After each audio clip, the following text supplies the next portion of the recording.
जय हिंद साथियों, आप सभी का स्वागत है आपके अपने YouTube चैनल रामपुर स्टडी में।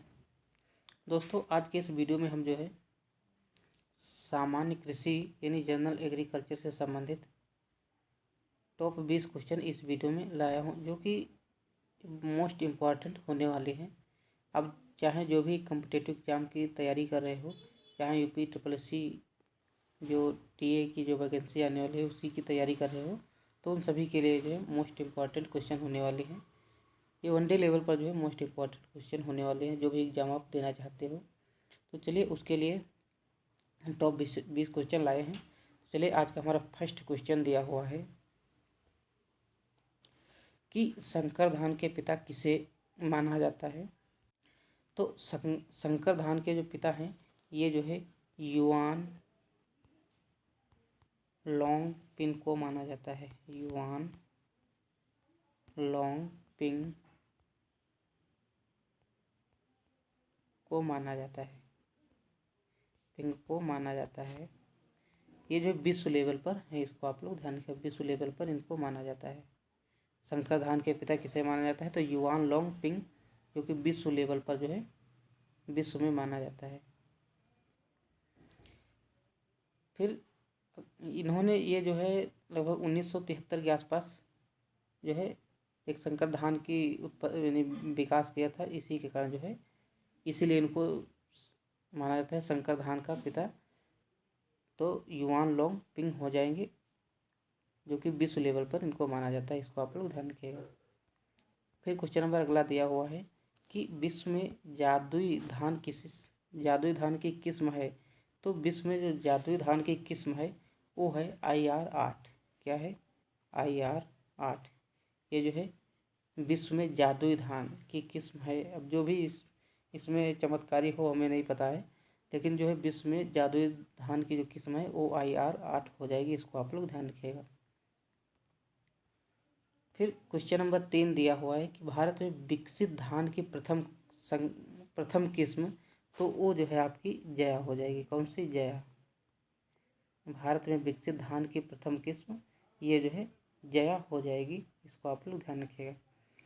फिर क्वेश्चन नंबर अगला दिया हुआ है कि राष्ट्रीय सरसों अनुसंधान केंद्र की स्थापना कब और कहाँ हुई। तो राष्ट्रीय सरसों अनुसंधान केंद्र की जो स्थापना है ये जो है 20 अक्टूबर,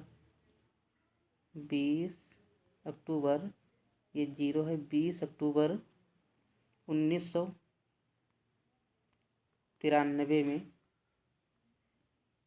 ये जो है सेवर भरतपुर राजस्थान में हुई थी। इसको आप लोग ध्यान रखें, सेवर भरतपुर राजस्थान में हुई थी। इसको आप लोग ध्यान रखिएगा, राजस्थान में। हालांकि ये गठित तो 1990 के आसपास हो गई थी, लेकिन जो पूर्ण रूप से स्थापित 1993 में 20 अक्टूबर 1993 को स्थापित हुई थी। राष्ट्रीय सरसों अनुसंधान केंद्र की स्थापना 20 अक्टूबर 1993 में सेवर भरतपुर राजस्थान में हुई थी। फिर क्वेश्चन नंबर 5 दिया है कि केला बीज रहित होने का क्या कारण है। तो केला की अगर हम बात करें तो केला जो बीज रहित होता है ये जो है पार्थिनोकार्पी के कारण जो है बीज रहित होता है। पार्थिनोकार्पी के कारण ये जो है बीज रहित होता है। और इसमें अगर हम बात करें अम्ल की, तो इसमें एक ऑक्जेलिक अम्ल पाया जाता है। इसमें केला में ऑक्जेलिक या फिर मैलिक अम्ल, ये दोनों होते हैं, ऑक्जेलिक या मौलिक अम्ल। कहीं कहीं पर मैलिक होता है, कहीं मैलिक अम्ल ये जो है पाया जाता है। इसको आप ध्यान रखिएगा।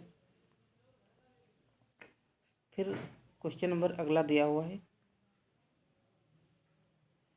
यहीं पर आप लोगों को ऑफलाइन कमेंट करके बताना है कि केले का वैज्ञानिक नाम क्या है, यानी बॉटनिकल नेम क्या है केले का। इसको आप लोग बताना है कमेंट करके। फिर क्वेश्चन नंबर अगला दिया हुआ है कि भारत में सबसे अधिक केला उत्पादन किस राज्य का है। तो भारत में सबसे अधिक जो केला उत्पादन है ये जो है आपका महाराष्ट्र नहीं, जो तमिलनाडु है इसका हो जाएगा। किसका? तमिलनाडु का हो जाएगा। अगर यहीं पर उत्पादकता की बात करें उत्पादकता, तो ये जो है महाराष्ट्र की हो जाएगी। किसकी? महाराष्ट्र। ये जो है महाराष्ट्र की हो जाएगी, इसको आप लोग ध्यान रखिएगा। और तो अधिक उत्पादन जो है तमिलनाडु का, उत्पादकता जो है महाराष्ट्र की हो जाएगी, इसको आप लोग ध्यान रखिएगा। फिर क्वेश्चन नंबर 7 दिया हुआ है कि केंद्रीय आलू अनुसंधान संस्थान कहाँ स्थित है? तो ये जो है आपका शिमला में स्थित है। कहाँ स्थित? शिमला, हिमाचल प्रदेश में। शिमला, हिमाचल प्रदेश।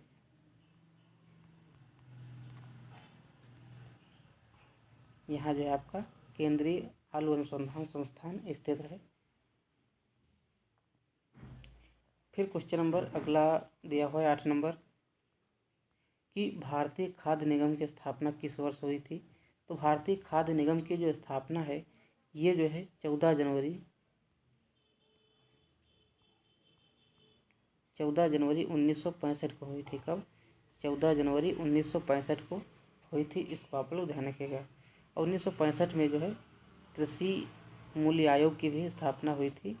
इसकी कृषि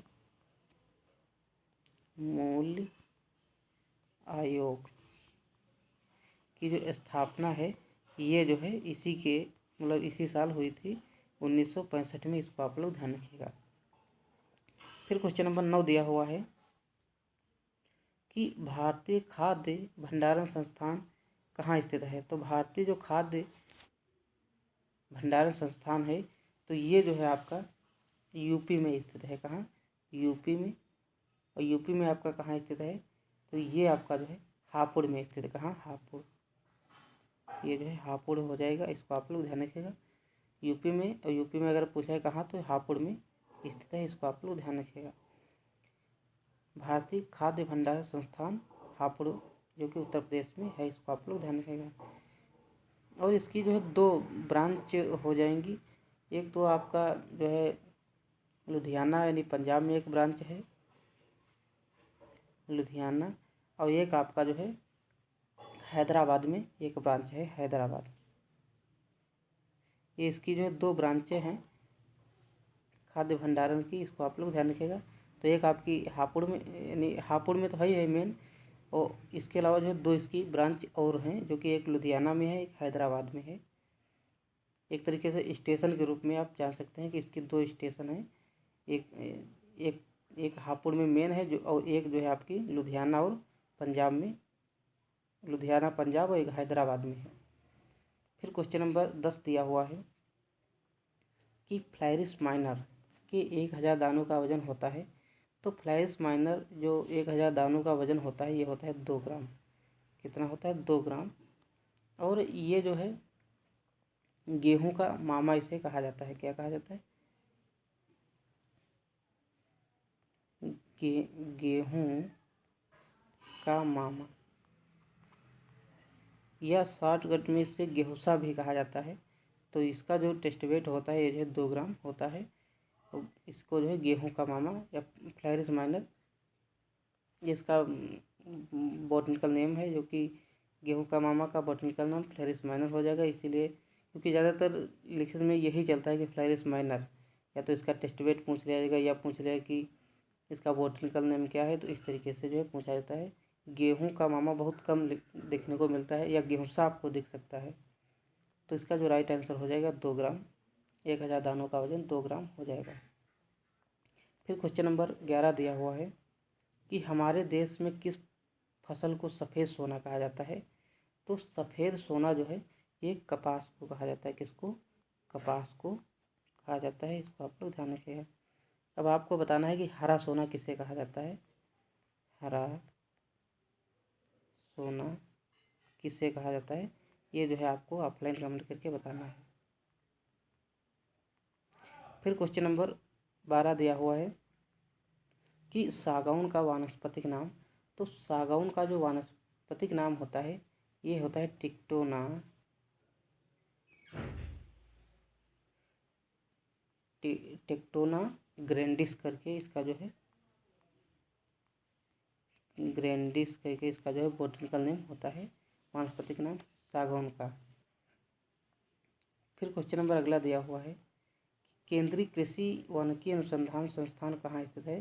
तो केंद्रीय कृषि वानिकी अनुसंधान संस्थान ये जो है आपका झांसी में हो जाएगा, झांसी में, इसको आप लोग ध्यान रखिएगा। फिर क्वेश्चन नंबर अगला दिया हुआ है, और झांसी में एक चारागाह अनुसंधान संस्थान भी है, इसको आप लोग ध्यान रखिएगा।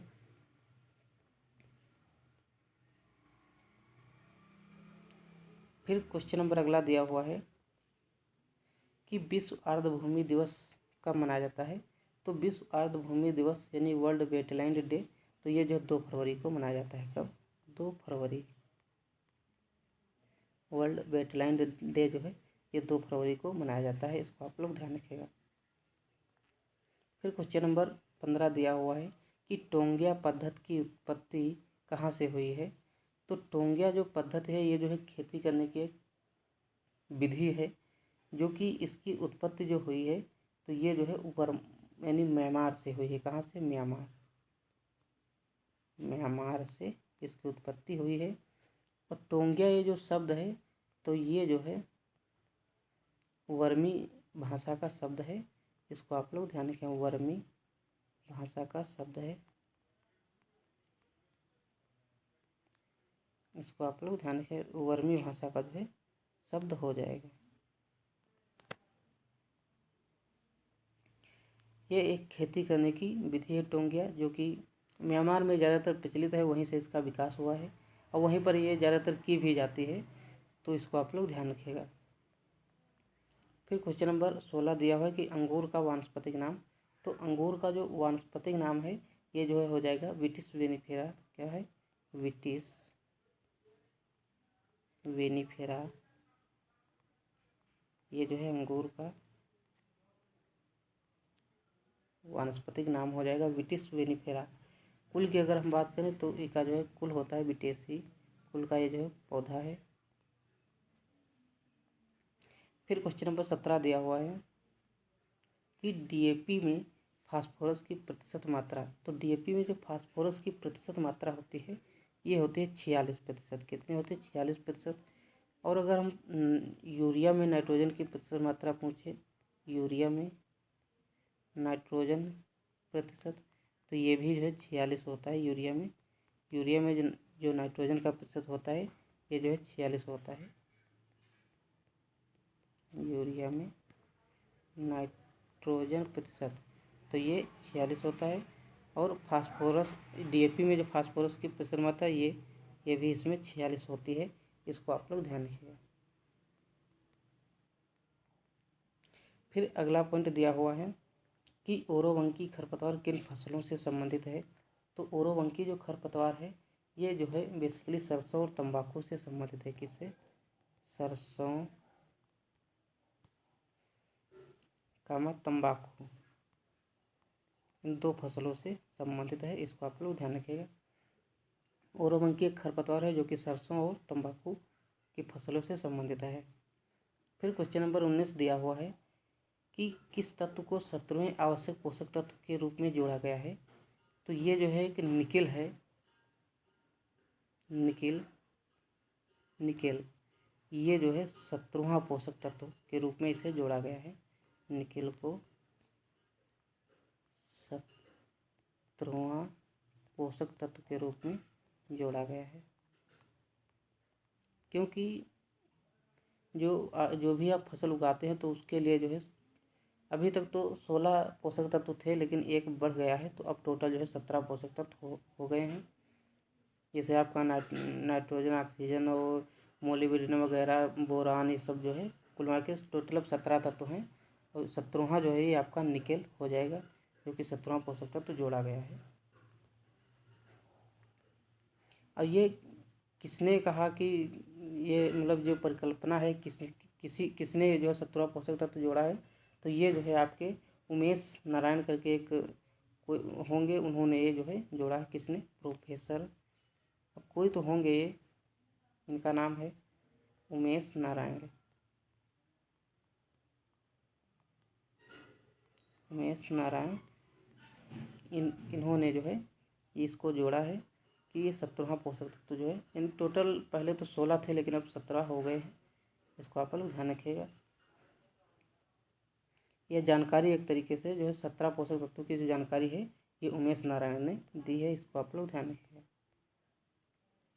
फिर क्वेश्चन नंबर अगला दिया हुआ है 20 नंबर कि सिंगल सुपर फास्फेट में सल्फर की प्रतिशत मात्रा। तो सिंगल सुपर फास्फेट यानी जो SSP होता है, इसमें जो सल्फर की मात्रा होती है तो ये जो है आपकी 12% होती है। कितनी होती है? 12% होती है। इसको आप लोग ध्यान रखिएगा। सिंगल सुपर फास्फेट में सल्फर की प्रतिशत मात्रा 12% होती है। तो ये थे टॉप 20 क्वेश्चन जो कि इस वीडियो में हमने कवर किए।